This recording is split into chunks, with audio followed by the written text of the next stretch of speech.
1 in 3 Americans living abroad are now considering giving up their American citizenship, and the reason they are doing so could actually affect you as a non-American. But why?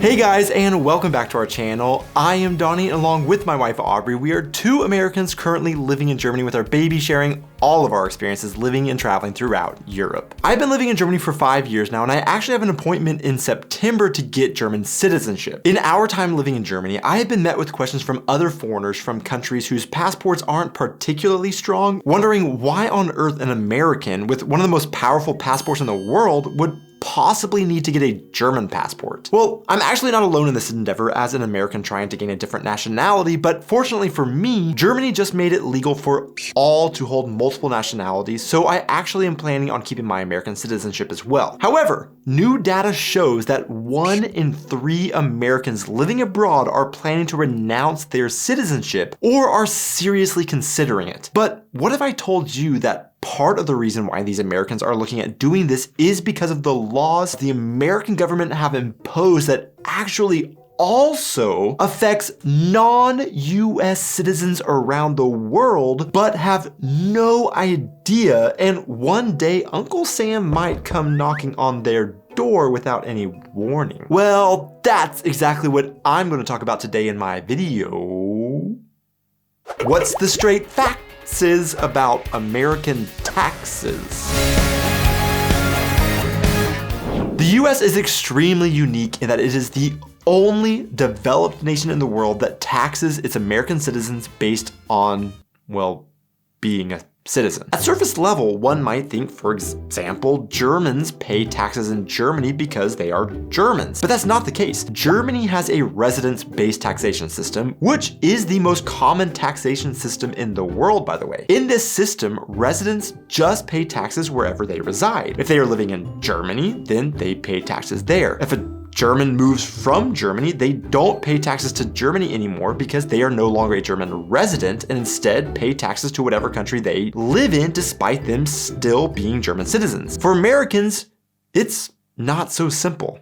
In fact, it's extremely complicated. If you're lucky enough to be a citizen of one of the residence-based taxation countries, which odds are you are considering that as most of the world, or if your country has a territorial taxation system, which would encompass the rest of the world outside of these 2 knuckleheads who tax citizens on worldwide income based on citizenship, then I'm sure you don't appreciate the bliss that is filing your returns in just one country. If an American lives and works in the US, of course they will pay taxes there. However, thanks to the US's unique citizenship-based taxation, if an American moves abroad, they will not only pay taxes in the country they live and work in, but also their income will be liable for US taxes as well. Now note, this does not actually necessarily mean that Americans have to pay the US government money if they are living abroad. Here's where it gets even more complicated, cumbersome, frustrating, and bureaucratic. There are ways of getting your income excluded from paying taxes through credits and exclusions, like using, for example, the foreign earned income exclusion. For 2023, American citizens were able to exclude up to $120,000 of foreign earned income from American taxes using this exclusion. However, there are complicated exceptions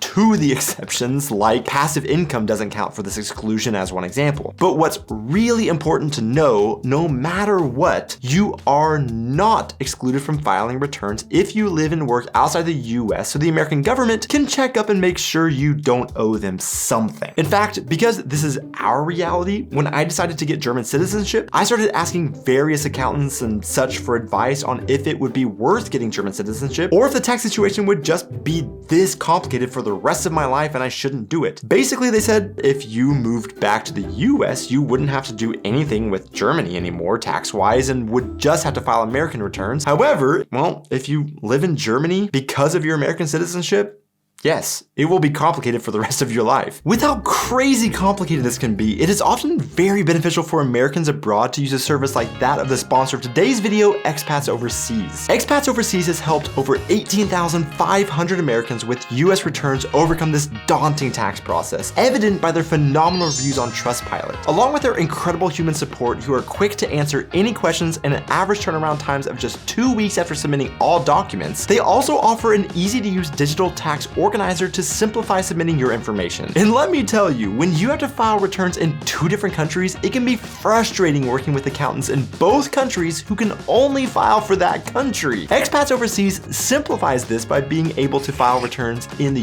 US and your resident country so you don't have to submit everything twice. I'll leave a link to their website in the description and you can contact them to get a personal intake form and a free tailored quote.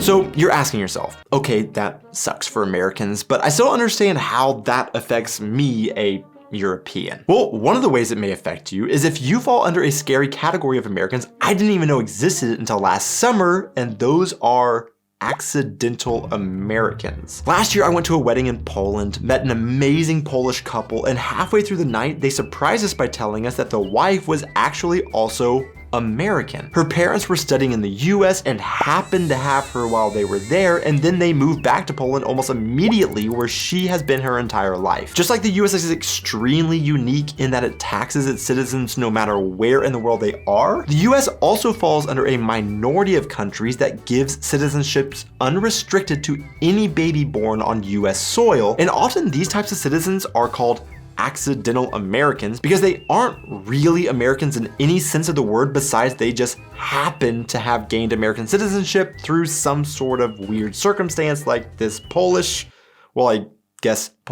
American woman we met in Poland. Now, the scary part, this means she actually is legally obligated to file US taxes, but they told us they have never filed any paperwork with the American government for taxes because why would they? They've never stepped foot in the US and for all intents and purposes are literally just Polish, and because of that, they have no clue how American taxes even work. Not that Americans who were raised in the US even really understand how American taxes fully works, to be honest. Or maybe in the case of our future children, any children we have in Germany will now automatically get German and American citizenship. Let's say we stay here, they are raised here to be as German as they possibly can be. We don't even let them speak English. They eat Bratwurst rather than hamburgers, drink Fritz Cola rather than Coca-Cola, watch Bernd das Brot rather than SpongeBob, and listen to Helena Fischer rather than Taylor Swift. They will not be treated any differently than us, who at least have a connection of growing up and starting our professional lives in the US, and one day the US government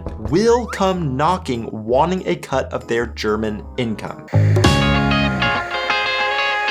Now, what about you guys who aren't American citizens or even accidental Americans? How does all of this affect you? Well, how does the US government know if Americans have assets in foreign banks? Thanks to FATCA. In 2010, under the Obama administration, the IRS introduced FATCA, or the Foreign Account Tax Compliance Act. Essentially, this act was supposed to try and counter tax evasion by Americans hiding assets abroad. What it also did was make life just a little more complicated, and by a little bit, I actually mean a lot of bit, for Americans living abroad and for foreign banks around the world. It also affects many of you watching that aren't Americans and you don't even realize it. Essentially, with FATCA, the American government forces foreign banks of sovereign nations to collect and report certain information about their customers and report it to the United States so the IRS can double check on American citizens' foreign bank accounts and ensure they don't owe them money. This is where American policy actually directly affects foreigners who have no relationship to the United States and who the United States shouldn't have any direct authority over, but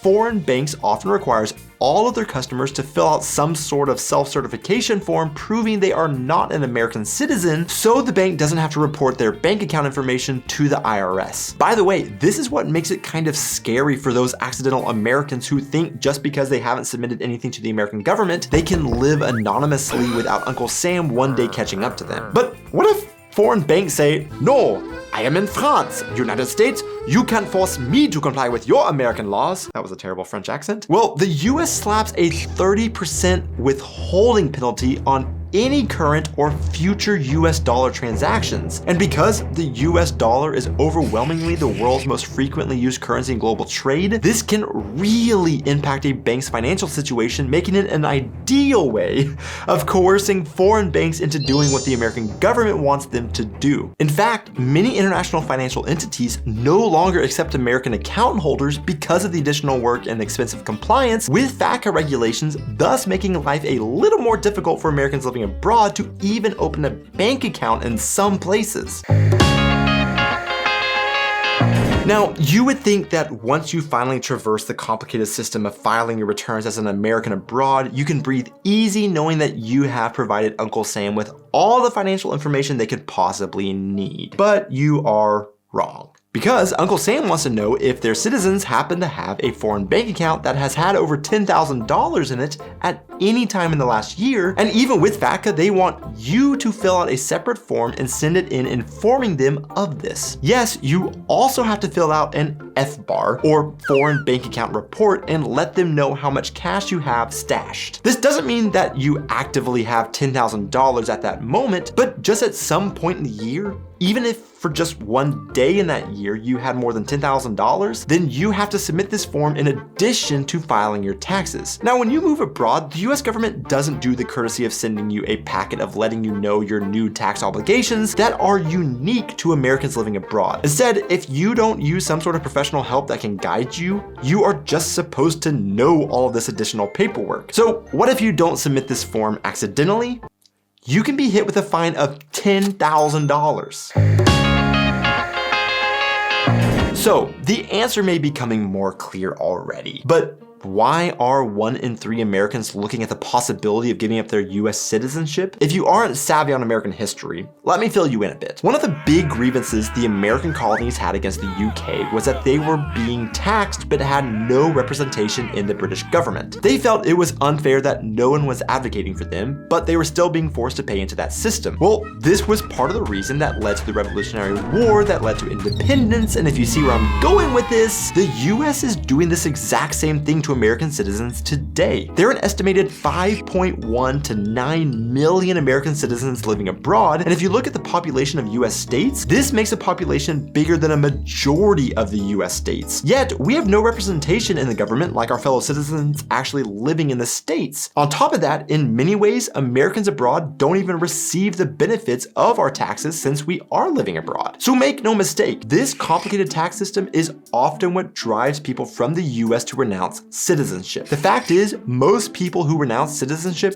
aren't doing it because they hate the US. Oh, and also a fun fact is that the US publicly publishes the names of those that renounce their citizenship, so all can see who these unpatriotic people are who dare run from Uncle Sam. Even on that website, they say these people who have ended their US resident status for federal tax purposes. Like, they know this is why Americans want to leave and just own it. But oh, just you wait. As if you thought the US would let those people just simply give up their obligations to giving the US their money? After FATCA, a record number of Americans started giving up their American citizenship and the US government took notice. Now, please note again that there are upwards of 9 million Americans living abroad, and when I say record number of Americans started giving up citizenship, don't get the idea that we're talking millions of people leaving the old red, white, and blue. We're talking thousands. So definitely not a big percentage, but the US still took note. So what did they do?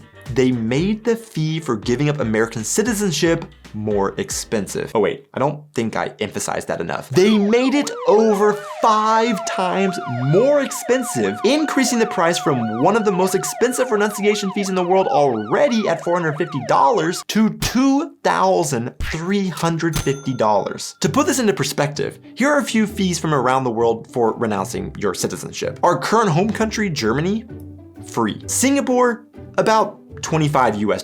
Australia, roughly the same as about $194 US.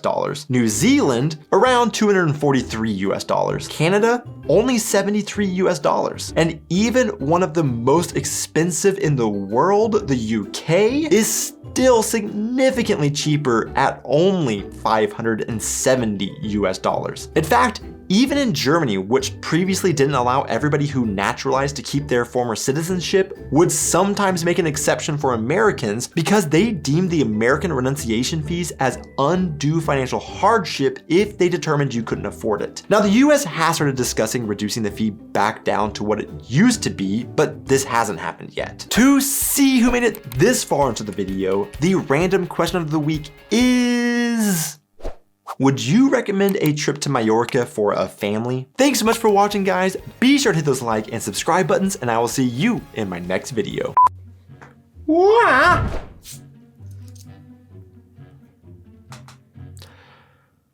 With how crazy complicated this can be.